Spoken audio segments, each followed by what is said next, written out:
Estimadas alumnas y alumnos, les voy a presentar la clase de farmacología de la diabetes mellitus. Esta enfermedad, como ustedes saben, se puede clasificar en la diabetes tipo 1, cuando hay un déficit absoluto de insulina, o antiguamente llamada infanto-juvenil, la diabetes tipo 2, que es la más frecuente, ¿no es cierto?, la diabetes gestacional, y la diabetes secundaria a distintas alteraciones e incluso causada por medicamentos. Los criterios del diagnóstico de diabetes son frecuentemente revisados por organismos internacionales como para que haya un fundamento en cada uno de los pacientes que son diagnosticados con esta enfermedad, puesto que el pronóstico, ¿no es cierto?, de cualquier enfermo diabético va a depender de la certeza diagnóstica y del tratamiento que se instale. De manera que la Asociación Americana de Diabetes, ADA, cada año, cada 2 años máximo, va revisando los criterios y los puede mantener o algunas modificaciones.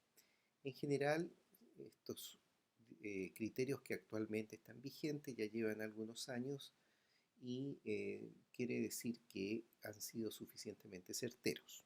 Los pueden revisar en el slide, seguramente lo vieron ustedes en la clase de esta enfermedad. Así también, ¿no es cierto?, el concepto de prediabetes, cuando el paciente todavía no tiene glicemias en rangos del diagnóstico preciso, obviamente hace necesario una intervención para postergar a lo menos, ¿no es cierto?, el diagnóstico.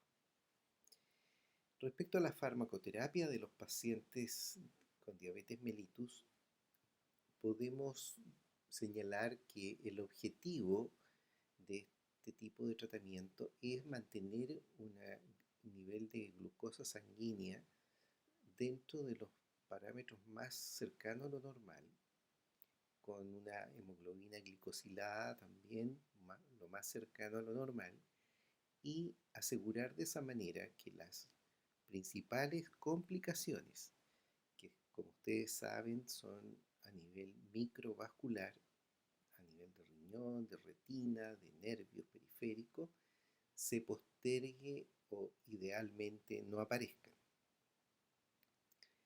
¿Qué medicamentos tenemos en uso? Medicamentos que tienen la capacidad de bajar los niveles de glucosa sanguíneo o hipoglicemiantes.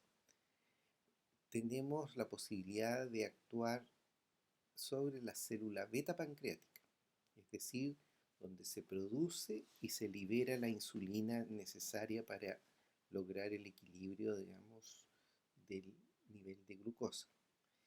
Aquí un grupo extraordinariamente importante han sido las sulfonilureas, cuyo mecanismo es aumentar la liberación de insulina una vez que el fármaco interactúa especialmente con los canales de potasio, y eso genera un aumento del calcio intracelular y la estimulación de la exocitosis de gránulos de insulina. Estas sulfonilureas han tenido mucha importancia en las últimas décadas. Algunas de ellas se han ido dejando de usar porque han tenido alternativas más seguras en este último tiempo, y en nuestro país básicamente dentro de las sulfonilureas la más usada es la glibenclamida.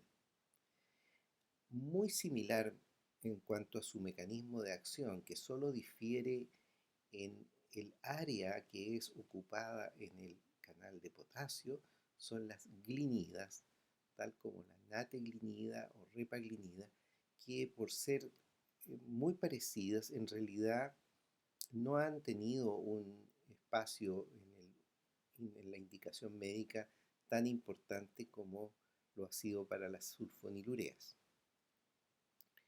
Ahora, este mecanismo que ya se los he mencionado, logra entonces cada vez que el paciente se toma una sulfonilurea o una glinida, aumentar la liberación de insulina por parte de la célula beta, y en esas condiciones entonces vamos a responder adecuadamente a el alza de glucosa que tiene el paciente diabético.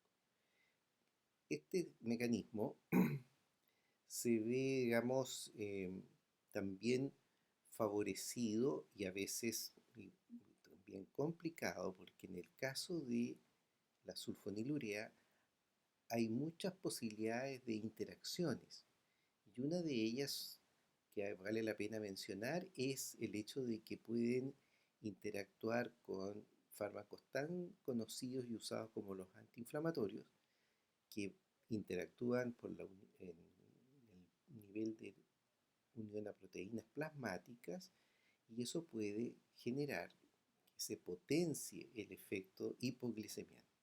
Por lo tanto, aparte de la dieta, el medicamento que se le indica al paciente, hay que educar al mismo paciente y la familia a que no se automedique, porque pueden haber riesgos de una complicación tan compleja como es la hipoglicemia. Así también pueden haber problemas de intolerancia gástrica, aumento de peso, lo que también se llama el efecto disulfiram con el consumo de alcohol. En este caso, los pacientes diabéticos, ¿no es cierto?, al consumir alcohol presentan una sintomatología muy similar a lo que es el tratamiento antialcohólico con el medicamento que se llama disulfiram, que al interactuar entonces con el alcohol, el paciente siente un malestar bastante intenso que genera una aversión al consumo de alcohol. En términos prácticos, entonces hay que aconsejar que si el paciente está con este tipo de tratamiento, no debe consumir alcohol. En relación a las interacciones, ya dijimos, ¿no es cierto?, de las proteínas plasmáticas y algunos otros fármacos que pueden derivar en alteraciones en el metabolismo hepático. ¿Qué precauciones debemos tener, especialmente en pacientes con insuficiencia renal, porque se prolonga el efecto, en alergias a sulfas, en insuficiencia hepática? Tomar la precaución de que pasan la barrera placentaria, y en la lactancia no deben ser usados estos medicamentos. Respecto a otra opción terapéutica es el uso de inductores de la secreción de insulina, siguiendo un efecto fisiológico que alcanzan las incretinas, productos fisiológicos, les repito, que se liberan una vez que nosotros consumimos cualquier alimento, y desde el intestino se activan estas incretinas y van a activar a su vez a la célula beta del páncreas para que libere insulina. Es la primera señal que tiene el páncreas. Por lo tanto, nosotros podemos regular prácticamente en pocos segundos, una vez que se ha ingerido el alimento, los niveles de glucosa a propósito de la señal de las incretinas. Ahora, este efecto es de pocos segundos, porque rápidamente las incretinas son metabolizadas por una enzima que se abrevia como DPP4. Por lo tanto, este tema ha sido suficientemente estudiado como para buscar fármacos que bloqueen la enzima, la DPP4. Y si eso se bloquea, entonces el efecto de la incretina se prolonga en el tiempo. Es decir, hay más estímulo para la secreción de insulina. Eso es el efecto que se logra con las gliptinas que están en uso actualmente. Ahora, en ese sentido, las gliptinas entonces facilitan, ¿no es cierto?, un mayor efecto de insulina, y por lo tanto el proceso es muy similar a lo que ocurre fisiológicamente en cualquier individuo normal cuando come. También existen análogos, o sea, productos químicos muy similares, químicamente hablando, a la incretina, al GLP-1 en este caso, que están siendo usadas, ¿no es cierto? Pero en este caso por vía subcutánea, lo cual no deja de ser una molestia, pero puede llegar a ser usada cada 7 días, lo cual es una enorme comodidad.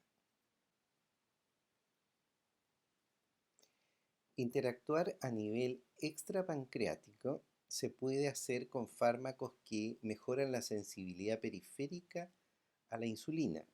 Este es el caso de la conocida metformina, que permite entonces interactuar a nivel hepático, donde disminuye la gluconeogénesis y la sensibilidad hepática a la insulina, y fuertemente mejora la captación de glucosa a nivel muscular.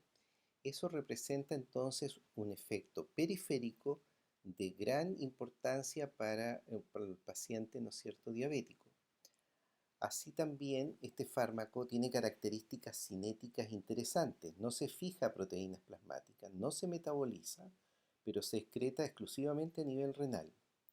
Y a largo plazo puede tener un efecto de interferencia sobre la absorción de vitamina B12.